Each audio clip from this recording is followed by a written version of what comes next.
going live. To the hills of Tennessee, across the plains of Texas, from sea to shining sea, from Detroit down to Houston, and New York to LA, where there's pride in every American heart, and it's time we stand and say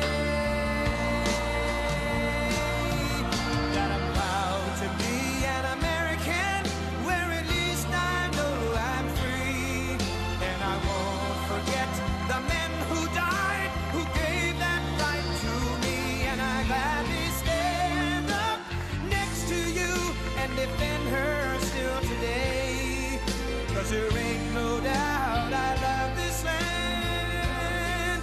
God bless the USA.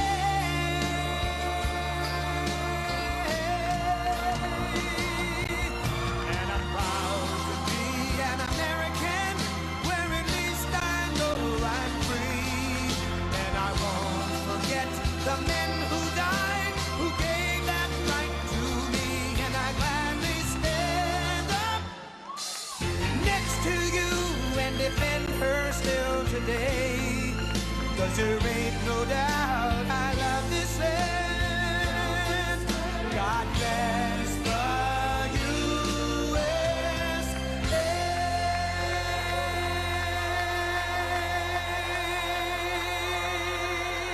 Thank you, everybody. Thank you. Whoa.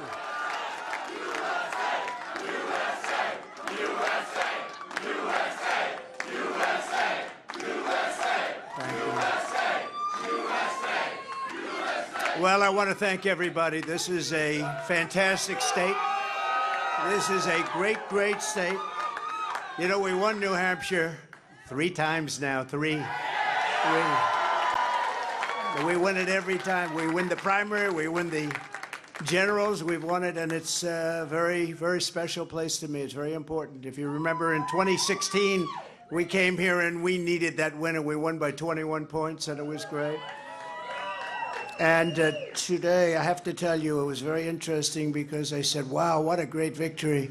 But then somebody ran up to the stage all dressed up nicely when it was at 7. But now I just walked up and it's at 14. But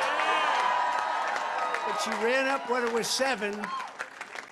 And, you know, we have to do what's good for our party. And she was up and I said, wow, she's doing like a speech like she won. She didn't win, she lost. And you know, last week we had a little bit of a problem, and if you remember, Ron was very upset because she ran up and she pretended she won Iowa. And I looked around, I said, didn't she come in 3rd? Yeah, she came in 3rd. And then I looked at the polls. She was talking about most winnability, who's going to win, and I had one put up. I don't know if you see it, but I have one put up. We've won almost every single poll in the last 3 months against crooked Joe Biden, almost every poll. And she doesn't win those polls. And she doesn't win those. This is not your typical victory speech, but let's not have somebody take a victory when she had a very bad night. She had a very bad night. And you have the now very unpopular governor of this state. This guy, he's got to be on something. I've never seen anybody with energy. He's like hopscotch. And, you know, I'm watching this guy, and 2 weeks ago he said, we're going to win in the landslide, we're going to win. About 3 days ago he started saying, well, we want to do well. That's a big difference. But I walked out just now, we're 14 points up, and I don't know what it's going to be. But when she was up here, it was like 6 or 7. And, you know, with like 7% of the vote counted. Now, let me just tell you, we had an unbelievable week last week in Iowa. We set a record.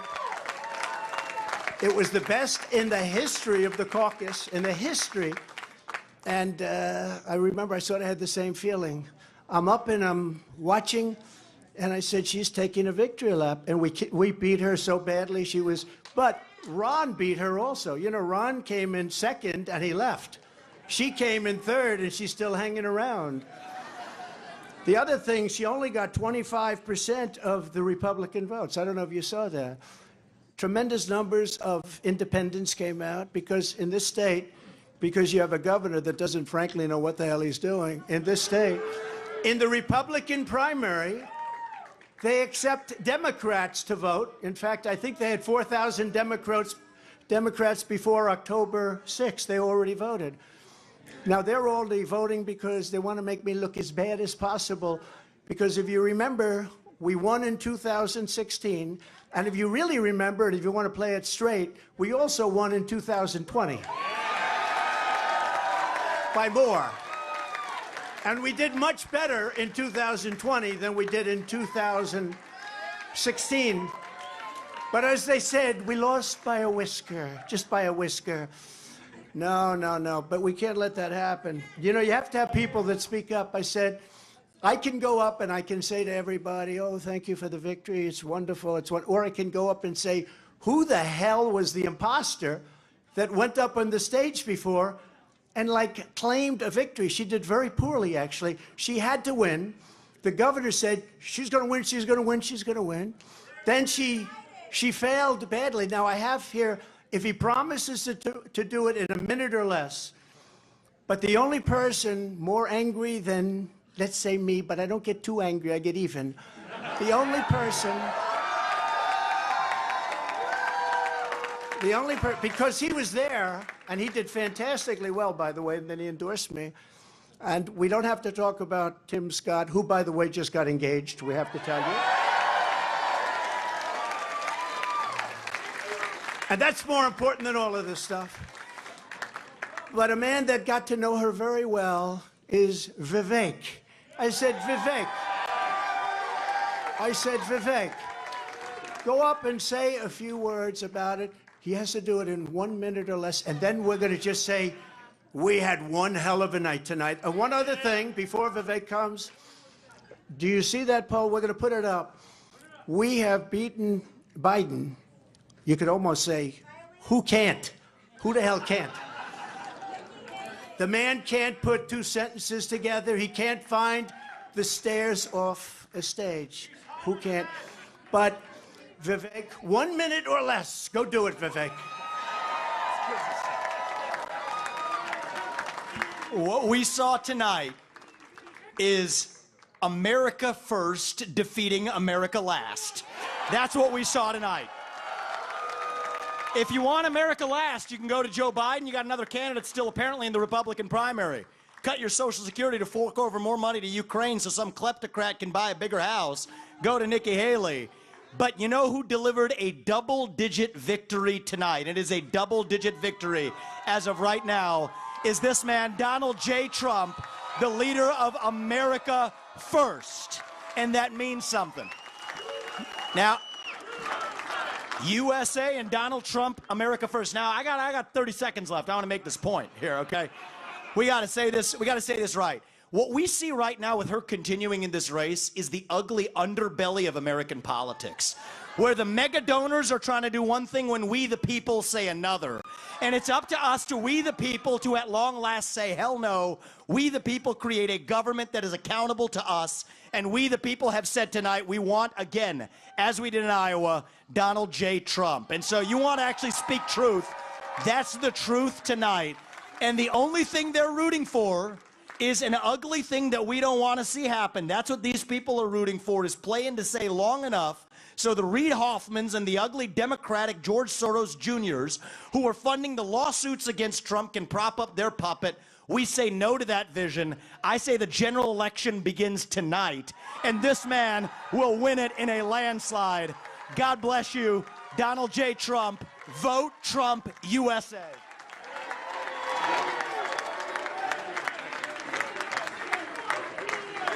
Very nice. Wasn't that nice? So this was a great evening, and I want to thank everybody in the audience, and I want to thank the people that are standing behind me. You know, I think we called it right. Immigration's a big deal, a very big deal. We have millions and millions of people flowing into our country illegally. We have no idea who the hell they are. They come from prisons, and they come from mental institutions, and it's just killing our country. And I'm talking about millions and millions and millions. They are drug dealers. They're everybody. And they come in just like walking right through. There's nobody to check, and there's nobody to vet. And we have a man with us tonight, Tom Homan, who is central casting. He's central casting. And I'd like you to say a few words about the border and who's going to solve that problem and how quick are we going to do it, Tom? Go ahead, please.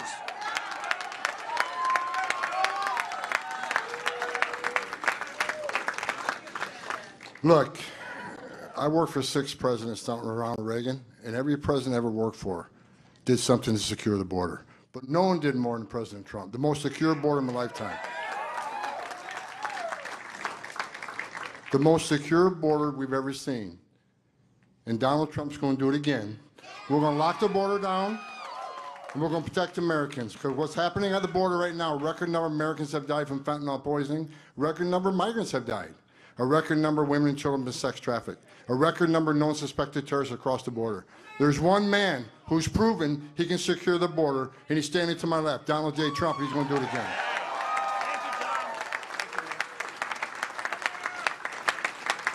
Thank you very much, Tom. So this is an evening that I will not forget because it's the 3rd time, but more importantly, I think it's going to be the most important time. We won both. It was, I think somebody said you rarely, if you win both, they've never had a loser. Let me put it that way. When you win Iowa and you win New Hampshire, they've never had a loss. There's never been. So we're not going to be the first, I can tell you. And I just do want to reiterate the polls. We're way up on everybody. We're way up on Biden.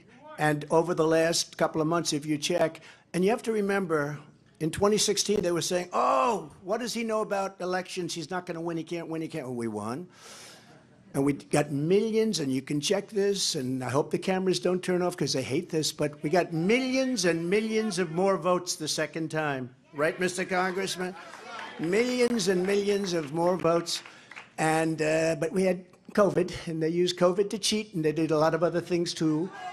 We're not going to let that happen. And that's still going along. We don't forget. You can never forget history, because if you forget, you never recover from it, and you repeat, and we're not going to repeat.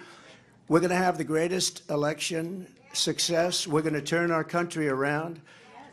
If you take a look throughout the history of our country, if you took the 10 worst presidents in the history of this not great country right now, it's a country in decline, it's a troubled country, it's a failing country, frankly.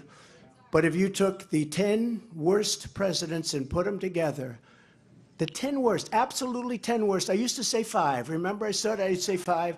Then I said, wait a minute, we can add another 5. They would not have done the damage that crooked Joe Biden has done to our wonderful country. They would not have done the damage. There's never been anything like it. And you say, are they stupid people?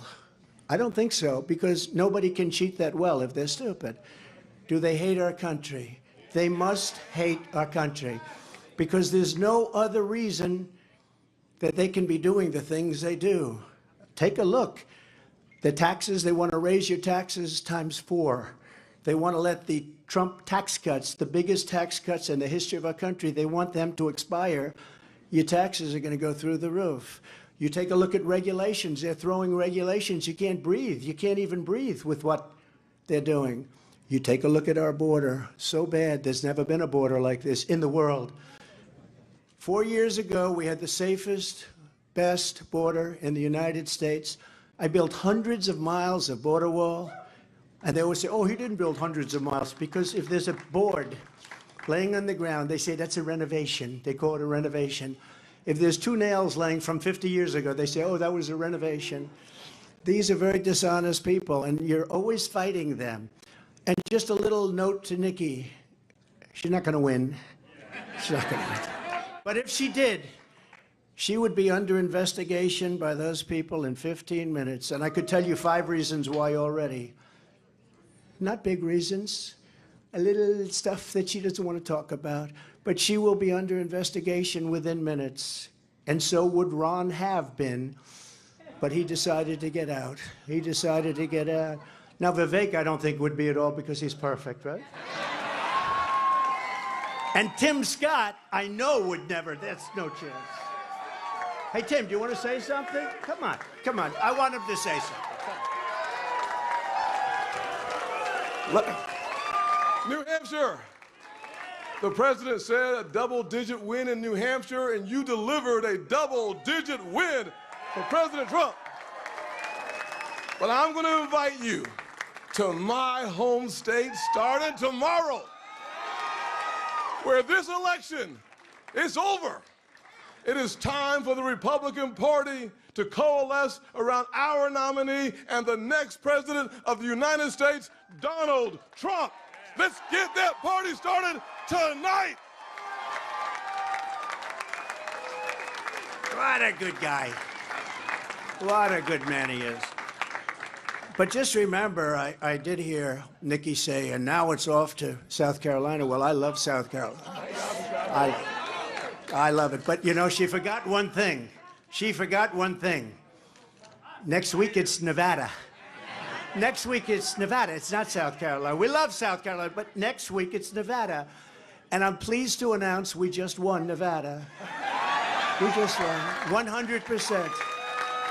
Because all of them, they looked at it and they took polls, and I was polling at 95% to 4 or 5%, and they decided not to play in Nevada.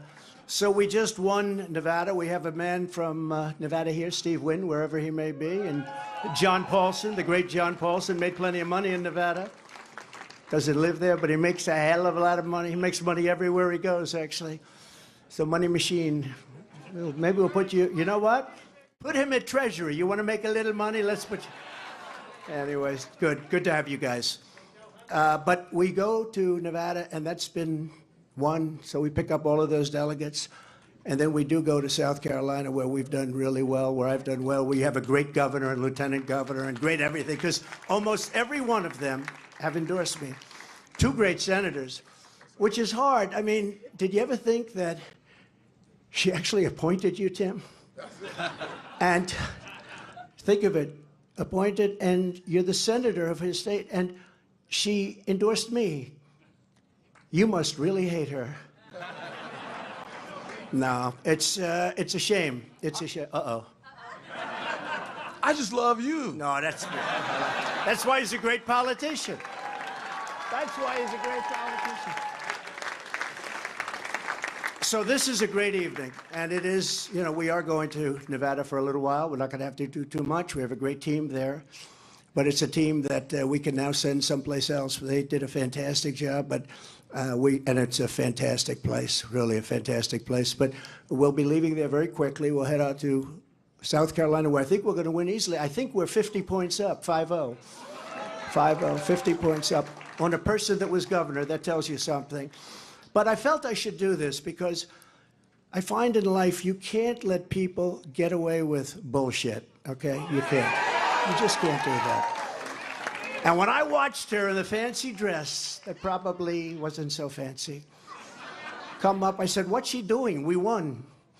And she did the same thing last week, but he was much more angry about it than I was. I said, get up there and you let him know.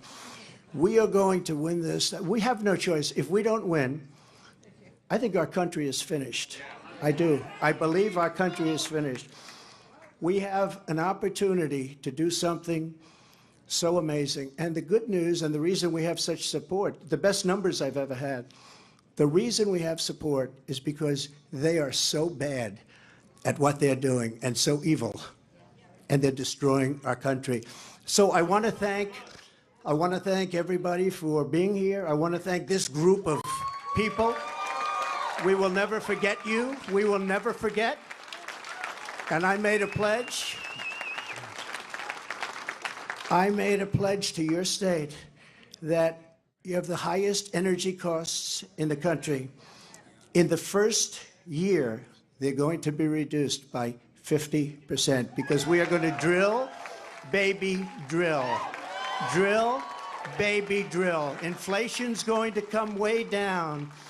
But in the first year, your energy costs are going down by 50%. Thank you very much. We love you. Thank you very much. We'll see you soon. We'll see you on the trail. And thank you, everybody. Thank you very much. We will see you on the trail. Thanks. Ready?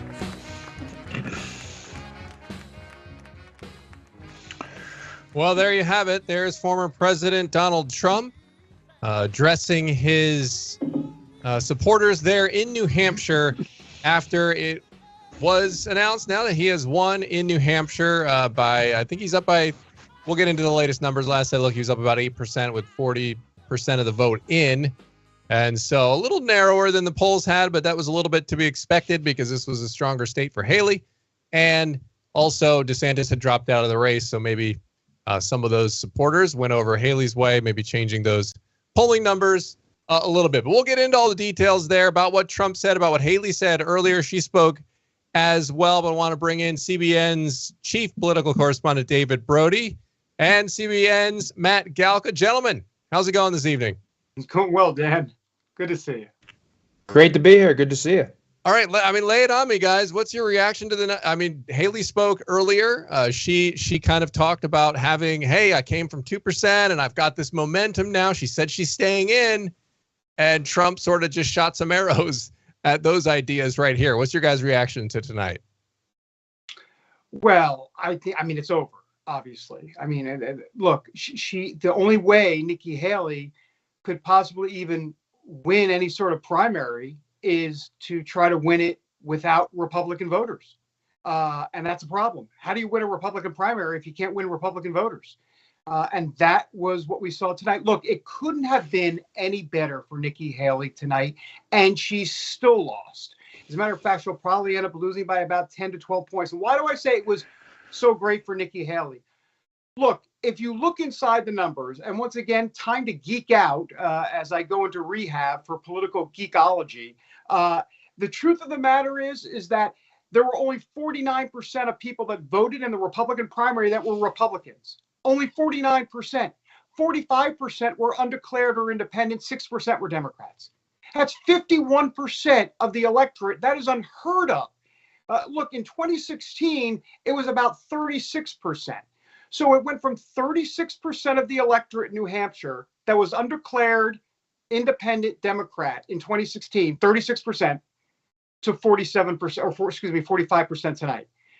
I mean, you know, it was there for the taking for Nikki Haley, and she still got trounced by 10 points. That's one part. The ideology of the electorate tonight. In 2016, it was 29% moderate. Tonight, it was 37%.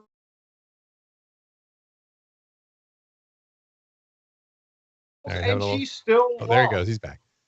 I don't know if you could hear. Did you hear all that? Yeah, you froze up there for a second, David, but continue. You're back now. All right. Well, I don't know how much you heard, but bottom line is she had a moderate electorate that turned out in spades tonight, more than 2016, and she still lost. Then you had an exit poll that showed that 64% of Republican voters said they're not MAGA. 64% said they're not MAGA, and she still lost. So you just go down the list and you just wonder, how in the world does she continue? Well, she's going to, because ultimately the South Carolina primary is an open primary. It means anybody can vote, or, you know, you can vote in a Republican primary. And then 11 of the 16 states for Super Tuesday are also open primaries. So look, I think she's going to go on, at least through South Carolina. That's my take. All right. Thanks for that. Yeah, Matt, what's your response? I mean, I think two things can be true. I think you can say this was a good result for Nikki Haley if you are Nikki Haley after getting trounced in Iowa. Within 10 points now, David's probably right, 10 to 13 points, somewhere along there. They were hoping for single digits. I know the Trump campaign was hoping for a slam dunk double-digit type to just really put this to bed. So two things can be true. Nikki Haley can gain momentum, but momentum only takes you so far. Eventually, momentum, if it doesn't turn into wins, I don't care how much spin you have to win. That's the thing. You have to you have to win, and if you don't stack wins, you're not going to win in the end. So I think it is a good night for Haley. I think it's good enough for her to keep going. And as David said, I think she's going to focus on those Super Tuesday states. I think she's in a difficult position. And what I mean by that is this. We are still, as the last time when we did this for Iowa, we're still light years, miles, I don't know, distance or time. We're still a long way away from November. And there are a lot of things legally that could be happening to President Trump, and will be in uncharted territory. We don't know what's going to happen. And I'm sure she's getting advice where it's maybe, look, if he has to drop out, if something really does happen, maybe they'll pivot to you, but you have to support him. So she's in a very weird position where she has momentum. She has the lane of being a Trump alternative, but she doesn't have the wins. So it's, she keeps going. She keeps spending donor money. And I don't know what it adds up to, but there's something. That's the best I can say. There's something. You know what's interesting, Matt, that's such a good point. I mean, in essence, she's hoping Trump fumbles the ball at the goal line. I mean, that's really the play here. Of course, 91 indictments and 2 impeachments and X, Y, and Z, and it just has all made him stronger. I'm not quite sure where the fumble happens exactly. Right. But, yeah, I mean, I, as they like to say down at the corner, why the heck not? I guess. That's part of it. But here's the problem for Nikki Haley. It's all about enthusiasm. So let me get this straight. Is the enthusiasm, hey, I lost by 30 in Iowa, but I only lost by 10 tonight in New Hampshire? I mean, really? I mean, that's a rallying cry? Look, this thing's over. Let's be honest. This thing is fully over. But Nikki Haley will just decide on her own terms when she wants to get out. But let's be clear also. You're looking at some of her political legacy in an egg on a face situation in South Carolina, where the former governor of South Carolina, Nikki Haley, expected to get trounced in her own home state. That's not good. Yeah, and that's the thing. It's like before she can even potentially like you said, I don't know where it is, but like even before she would rack up a win somewhere, she's going to potentially probably lose significantly in her own home state. And it just seems like a very, very difficult thing to recover from. But I want to mention everybody in the YouTube chat right now. We're watching your comments. If you got some questions, just write like question in big caps or something like that for David and Matt. We'll try to get to some of those questions. But I mean, she has the money too, guys, right? I mean, her fundraising, you would know the numbers better than me, but I from what I'm hearing, she's got at least enough. You said she's got the road, like the fundraising to continue it. So, I mean, that's kind of, if you have no money, you're not going anywhere, right? So I mean, does she at least have that? I actually think, if she does want to spin this into she did well tonight, the South Carolina primary isn't for another month, 4 weeks. That's really going to hurt her. And I don't know, if you can carry momentum for those 4 weeks if you're her. I know one of the CEOs or the CEO of Home Depot said he was prepared to give her a big gift to see how she did in New Hampshire. I don't know if this is enough to still get that gift, but if you heard her speech tonight, she certainly didn't seem like the money was running out and drying up, and she was, but I do add a caveat to that. Everybody says that until they don't. I mean, Ron DeSantis punched his ticket out of Iowa, and then on Sunday he's gone. It's everybody says that until they're gone. And so I just think in another month, is she still going to be able to say, hey, look at what we did in New Hampshire. We got 10,000 votes less, 20,000 votes, whatever it's going to end up being. That's pretty good. But, is too much time going to pass where it doesn't matter? Yeah. Well, and also, let's be clear, Matt, and such a great point. I mean, in essence, you have tonight's pseudo victory speech, which really wasn't a victory speech, but whatever. Anyhow, you've got that. And then you have the reality session with the donors tomorrow and the next day and the following day. And then you find out whether or not there's, quote, moolah on the table. And at that point, you have a different conversation. Look, she's ready and set to go with a $4 million ad buy in South Carolina.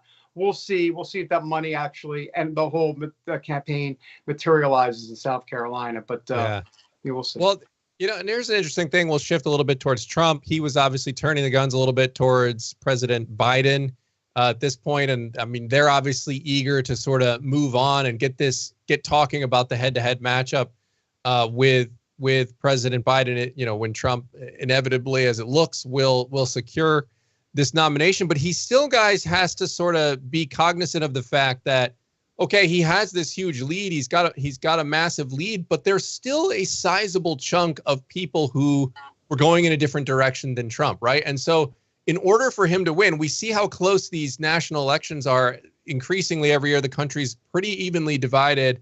It's very close, within, a couple percentage points usually. And so you're going to need every vote you can possibly get. And if he doesn't have a fully unified Republican Party, it's going to be difficult. What do you guys think about his messaging going forward, trying to bring all those people on board onto his campaign? Well, I think he has challenges, clearly. But let's remember, as you know, Dan and Matt, of course, as well, elections are all about enthusiasm. Yeah. And the truth of the matter is, I mean, can we just be honest? Maybe there's a camera rolling, maybe there's not. But is anybody enthused about Biden? I mean, honestly. I mean, and that's not me speaking. That's like Democrats speaking. Yeah. I mean, they're not enthused about Biden. Okay, so you've got the enthusiasm down on the Democrat side. What they're hoping for is the abortion issue is going to help them, and it will, by the way, because Republicans are bumbling and stumbling all over that. That's their calling card: abortion. Well, good luck with that from a moral perspective, but that's beside the point. Here's the deal: Trump has got enthusiasm on his side. You might not like Trump. But here's the thing. In the blue-collar Rust Belt states, Michigan and Wisconsin and Michigan, Wisconsin, what else am I missing? Ohio, that's not really a swing, Pennsylvania, all those states. Look, I think he gets the grievance vote back that he had in 2016. I think he gets the blue-collar vote back for a couple of reasons. One, the economy is not good, even though the Biden administration will spin numbers to say it is, but when you go to the grocery store, you go out to eat, the answer to that question. And so you have that. And then look inside the exit poll number tonight. Did you see this number? 66% of people in New Hampshire, not Iowa, New Hampshire, 66% of people said that they believe that Biden did not win the 2020 election. Yeah. Look, guys, please understand this. I mean, I know you do. I'm talking more to the audience. Please understand this. This is the do-over election. I'm telling you, it is real. It is real. We saw it in Iowa. We're seeing it again in New Hampshire. And that goes to the blue-collar voter out in America who are saying, you know what? Trump got you-know-what last time, and we're not going to do that again, and we're going to vote for him, even though they didn't really want to vote for him in 2020. But this time around, they will. I'm telling you, that'll make the difference in the general. That's what he's at least hoping for. I'm curious though, and I guess we won't know for some time. But I guess I'll use this as an example. DeSantis drops out of the race and he endorses Donald Trump, and you think a lot of his supporters would probably migrate toward Trump. DeSantis was on a radio show today, and it wasn't exactly a full-throated endorsement of Trump when he was talking. He was talking about some of Trump's issues and chaos and shortcomings. And there was a proposed bill that is no longer a bill in Florida where they were going to foot his legal fees. And DeSantis tweets out, yeah, but the Republican with the veto pen doesn't want to do that. So I am curious about his support with some people who actually, to David's point, a lot of enthusiasm. And I made the point before, he's got lines at rallies for the reason that people are fired up about him. There's no way around that. But I am curious about his other support with people who are voting for DeSantis, or were going to, or are voting for Haley. I don't know if all of Haley's folks are going to migrate toward him. Well, that's why, Dan, if I could quickly jump in and just say, that's why I think a lot of people poo-poo the VP pick. I don't. I think with Trump, it matters. Normally, a VP pick, try to say that 5 times fast, doesn't matter. But look at 2016, okay? We had the Access Hollywood tape. Evangelicals were liking Trump, but there were a lot of evangelicals that held their nose and voted for Trump. Why? Pence was on the ticket. And that helped assure some of them that did not want to vote for Trump. I think you could see the same thing here, Matt, with what you're talking about. A Sarah Huckabee Sanders, a Kristi Noem, someone that's going to help him in the suburbs with women who are looking and saying, really, I'm not voting for Trump in a million years. Oh, wait, Sarah Huckabee Sanders is there. She could be the next president after Trump. Okay, maybe. Kristi Noem, okay, maybe. I think you at least have a puncher's chance at that. And that's why I do think the VP pick for Trump will be important. Well, yeah, and especially too, because guys, what are the rules as far? I mean, Trump's already served one term. You know, what is he allowed to serve? Now, I've seen that question floating around in the chat here. What's he allowed to serve? He's done. That's it. Yeah, just 8 years total. Just 8 years. Yeah, right. He's got 4 years. That's all. So, I mean, to your point, David, this VP pick, I mean, that's going to be somebody that you'd want to. In theory, it would be the smoothest transition if let's say Trump were to win, and he gets the 4 years. Now that 4 years up, you're going to want to just hand off that baton to the next person, right? I mean, to the VP. Look, I'll go ahead and float it if nobody else will. Tim Scott's looking like he's auditioning. 100%. And 100%. I mean, and it's not that nobody else is floating that, but like, And I mean, Trump the man really is likes auditioning. The man is auditioning. He was standing behind him, and as Trump brought up, and another barb at Haley appointed him to that Senate seat, and he's up there. Trump says he must really hate Haley, and I think Scott handled it pretty well. He says, "No, I just love you." You know, he's trying to thread that needle. I mean, to the evangelical point. I mean, to David's point, that he's in the running, I'd say. Well, and let me just say too. I mean, I've known Tim Scott for 13 years. I've never seen this side of Tim Scott. I mean, he was on Red Bull tonight times 20. You know, I mean, I tell you what, Tim Scott's a great guy, but like he's kind of like Ben Carson is like, you know, the human chamomile tea version. I mean, Tim Scott is close to that. But not, you're right. He's auditioning, Matt, 100%. And by the way, to be clear, in my analysis, I put him in the mix. I believe it'll either be for Trump, Kristi Noem, Sarah Huckabee Sanders, or Tim Scott. I think it's going to be one of those three. Very, yeah. very. So you don't think Elise Stefanik is up there? No. And here's why. Well, first of all, I'm not saying that he doesn't like a lot of what she has to offer. I think he likes the fighter instinct in her. She's from New York. It's that. But you got to remember, she has a history, right? I mean, she was with Mitt Romney's campaign in 2012. But beyond that, let's let bygones be bygones. She was a fierce defender of Kevin McCarthy when he was going for the speakership, and that whole protracted fight. MAGA's not going to like it, I think, ultimately. And I think, once again, back to enthusiasm, you got to get everybody on board. Stefanik's not going to do it. And Stefanik doesn't do anything for you politically either. I mean, she's not going to help you win New York. You're not going to win New York. I mean, maybe she helps you a little bit moderate in some down ballot races, but that's not the goal. I think the goal is to kind of help shore up some of Trump's weak spots. And I'm not sure she does that. On that front, what does Noem do? Because that's a name I've heard floated around as well. What does a Noem do? I mean, at least the people that are Trump supporters in this chat, when you float around like the Nikki Haley idea, they're vitriolic no on that, at least in this chat. They're like, no, won't do it. And so you hear names like Kristi Noem floated around. What would be the thinking from Trump on that as for Noem? Like, what does she bring that he doesn't bring? Where's the gap that she's filling in? Matt, I don't know if you want to take this, but or I can, but go ahead.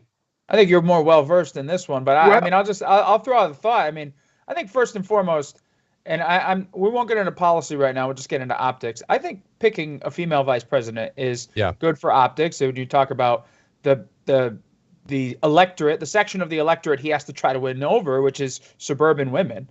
So having a woman as his vice president, a strong woman, a very popular governor, I think that does a lot, at least for that voting block, if that's the one you're really concerned about losing. Yeah, very articulate, obviously well-spoken, which is, I guess, is the same thing now. I'm being redundant. But beyond all of that, I mean, she's a woman that can appeal into the suburbs, and she's a mom. She's got the whole mom story. And, look, I mean, I think she's great on policy. I mean, she's very solid. I mean, she's solid MAGA-wise, but it's not ultra MAGA. It's not Carrie Lake MAGA. I mean, Carrie Lake's a non-starter. I mean, not gonna, some of these folks in MAGA world want Carrie Lake. I'm like, are you insane? I mean, of Carrie Lake, no, not at all. But Kristi Noem is able to kind of be not MAGA light, but MAGA sensible. And so I think it kind of works. And so there's that. And don't forget, she was the one governor, one of the few, maybe she might be the only one that actually did not shut down her state during COVID. And I think that is something that will be talked about as well. And I guess as long as we're listing off for, the more appealing things about her to Trump's base, I mean, very pro-life, pro-gun.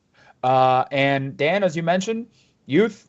She's in her 50s, 52, I think. Yeah. And she, to Ron DeSantis's point, the point he was trying to make at the end is you need somebody who could come in, and even Ramaswamy would say this. You need somebody who can come in and serve 8 years, and do 2 terms and has the youth.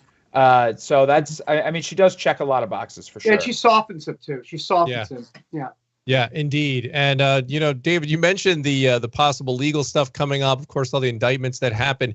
And look, the results were obvious of this the first time. I think most of America did not view these as, they viewed them as political, right? They viewed them as a political attack on the primary opponent of the sitting president of the United States. So as that stuff unfolds over this coming year, you got to imagine it's only going to help him. It's only going to help people, rally to his side. I mean, it's one of those things that, I don't know if this was intentional by the folks that were pushing these and trying to get these indictments, but the result certainly seems to be that it's rallying people to his corner and giving them extra fire in the belly to get to the polls for him.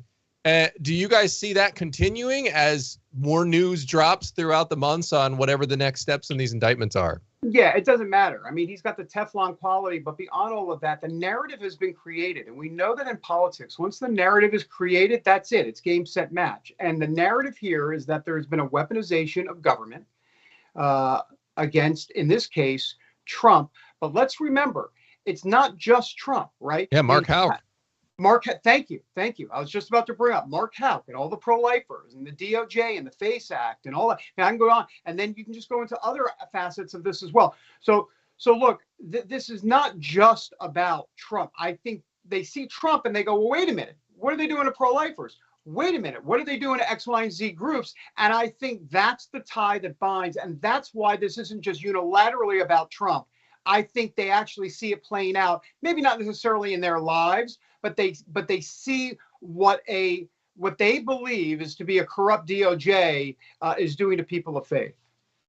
I 100% agree with that. But look, if you haven't seen a movie, I don't like to spoil them for people. I don't like to do that. But I don't want to say like, oh, this is definitely going to happen in November. But this is definitely going to happen in November. And what's going to happen is it's going to come down to Arizona, Georgia, Pennsylvania again. I would, I mean, it is. Those are the new swing states. And I think in those states, I could see Georgia going back to Trump. Arizona, I'm only going to speak from just living there. And I just think there are still a number of John McCain Republicans in Arizona who don't discount Trump being the chaos candidate that Haley has tried to paint him as. That message does resonate with some of those voters. So when he finally is able to move past Haley and move into general election mode. And by the way, the Biden administration and his campaign they released a statement tonight saying he's pretty much locked it up, and they're not focused on Haley at all. So when he moves into the general election mode, I think he is going to have to try to thread that needle, because I think there is not a large, but there is a significant number of people who do look at the chaos, and I think there's more people who are motivated. Yes, 100% agree. There are more people who are motivated and see him and as persecuted, but there is a not so insignificant number of people who do see the chaos and they're like, yeah, I might sit this one out. So it'll be interesting to see how he pivots to them. I agree with that, and to add some other issues potentially is that the Democrats are just really good at getting out the vote. They have the apparatus. They have it. Look, you can run an animal, vegetable, or mineral, in that spot with Joe Biden. It doesn't matter. Take your pick. You could put I don't know, name a celebrity. Put Joy Behar from The View in. Well, okay, maybe not her. But the point is, you could put a Democrat in there, and look, they're going to get out the vote, and they know how to do it, and they especially know how to do it in the urban areas, whether it be Detroit, Michigan, or the Philadelphia and Pennsylvania and other places. They are a well-oiled machine, and Republicans, they keep talking this good game of like, okay, we know we need to get out with the early vote and everything. Well, I'll believe it when I see it. I haven't seen. Obviously, I haven't seen it yet because the election technically hasn't started yet. But those mail-in ballots are coming, and this election is not starting in November or October. This is starting in about July or August in terms of voting. As a matter of fact, I'm not mistaken. I think you can vote even before that in some states. But the point is, it's on, and Democrats are on top of it. Yeah, hey Dan, I'm going to take your job for a second because I did just glance at the chat. Yeah, and we've had a couple questions about Vivek. And look, Vivek is very appealing to a lot of Trump's base. But to David's point earlier, you're not looking at choosing the mirror image of yourself. You're trying to, and I think David would agree here. Vivek is very well liked by the Trump base, and I'm sure they'd love to see him in a cabinet position. But again, if you're trying to win the general election, he's probably not on that list because he doesn't have that broader appeal to some of those people on the fence. 100%. Yeah, absolutely. And to those of you who have active faith there in the chat saying, you're not letting some messages going through, they're going through, at least on my end. And I can tell you that because I'm the one monitoring the chat and I'm talking to these guys. So I can't really look at all of them that closely to like filter them out. So if that's not going through, that one's on YouTube. Don't blame me for that one.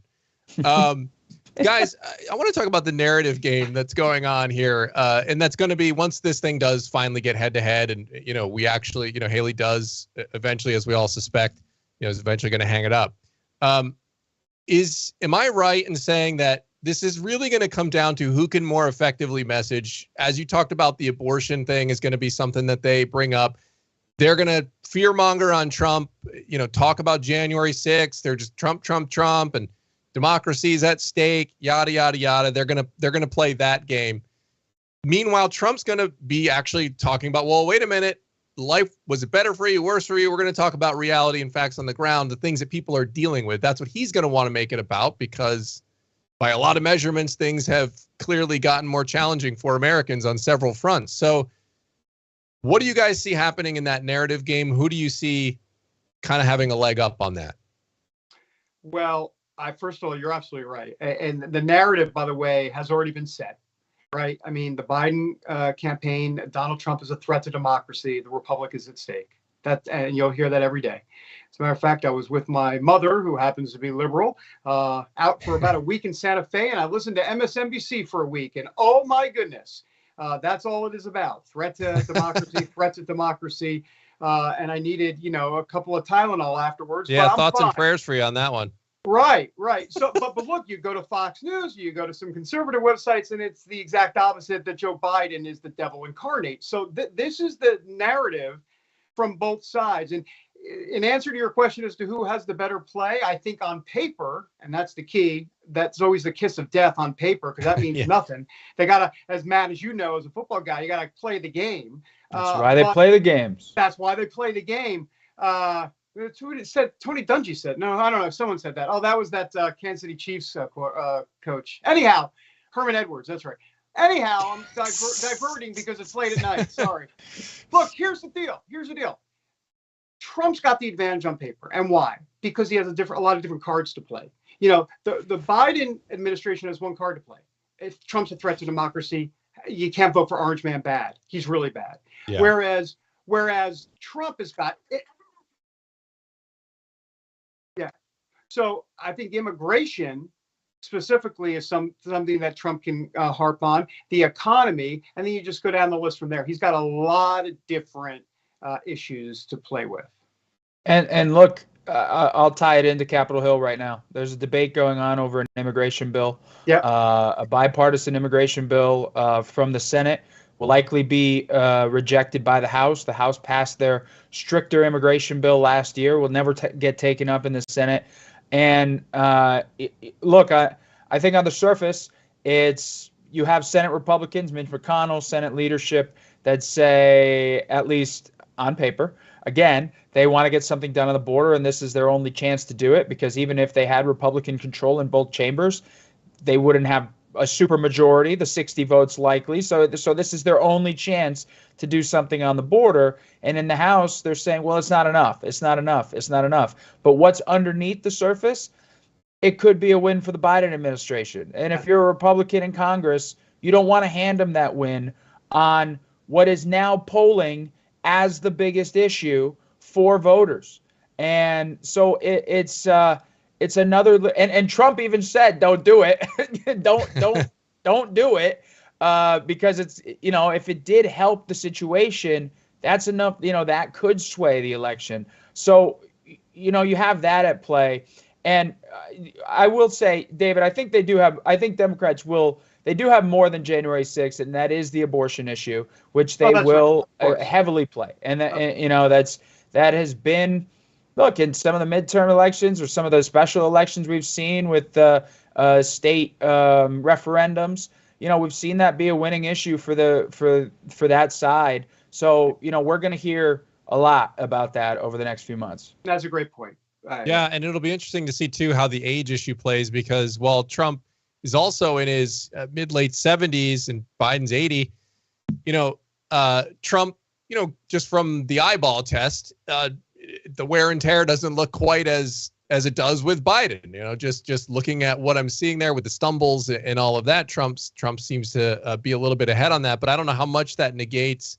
You heard Nikki Haley taking some jabs at the ages of the candidates, but I think one of you guys mentioned it earlier, some of those numbers coming out of the exit polling out of New Hampshire, and I think it was like 41% of Democrats were saying that they thought Biden was too old to be in office. And that's a really interesting number, from Democrats to have it be that high. Like, I don't know about this. So, I mean, I'm not sure exactly what you guys think is going to happen on the age issue, if Trump's going to bother to bring that up, because he obviously is about the same age, but he'll bring it up. Yeah. He already brings it up. He'll bring it up because remember, Trump has no problem doing any of that. But look, if you look at Biden's numbers across the board, they're abysmal. I mean, they just are. And I'm not talking about with Republicans. Obviously, they're bad with Republicans. Who cares about that? I'm talking about with independents. I'm talking about with Gen Z. With Gen Z, it's really bad. I mean, so there's really a lack of enthusiasm on the Democrat side. So unless they can figure out the enthusiasm aspect, and so what are they relying on? They're relying on, as Matt said, they're going to take away your right to an abortion, right? Or they want to federalize abortion bans, as they like to call them, at the federal level. And they're doing Trump's a threat to democracy. So it's not a positive, uplifting message. It's kind of like, you better be scared if Trump becomes president. That typically never wins. Just ask Bill Clinton. Just ask Obama. Hope and change. I mean, positivity wins. Yeah. Though with Trump, he actually did buck that trend a little bit. Yeah. Any guys? We're gonna wrap up here in a moment. Any last thoughts? Anything we missed that you? Any burning questions or comments or statements or observations you have that you want to leave the audience with here tonight? I will just say to anybody in the chat, Nikki Haley will not be the VP. I will say that. I think she definitively put that to rest. I think she went on record and said it, but Nikki Haley will not be the VP. And I would like to echo that and say that would be the dumbest move in the history of politics to make Nikki Haley the vice president. So we all need to just stop talking about that. Now, I will say this. There are people in Trump's ear saying, what about Haley? Not going to happen. You might as well make Jim Comey chief of staff at that point. I mean, the whole thing is just insanely ridiculous. And let's also just understand something. Why would you choose Nikki Haley when she has the polar opposite view on foreign policy that you do? I mean, it doesn't make any sense. So right there, it's a non-starter. So everybody, let's all take a nice sedative, if you will. Maybe it's just something natural, homeopathic, and let's put that to bed. Chamomile tea. There it is. Hey, foreign policy is one we didn't even get into here, and we'll have to shelve that for the next time. But I mean, that could be another huge talking point for Trump, because I mean, you just look at all the, it's like he gets out of office, right? And then all of a sudden you have Russia feeling emboldened to go into Ukraine. You have Iran clearly backing this attack to go into Israel. China now talking all their talk and looks like gearing up, kind of the drums, the war drums beating on Taiwan. And it's just like, I mean, that's just not happenstance, right? It's like Biden got into office, then all these things, America projects maybe weakness is perceived across the world.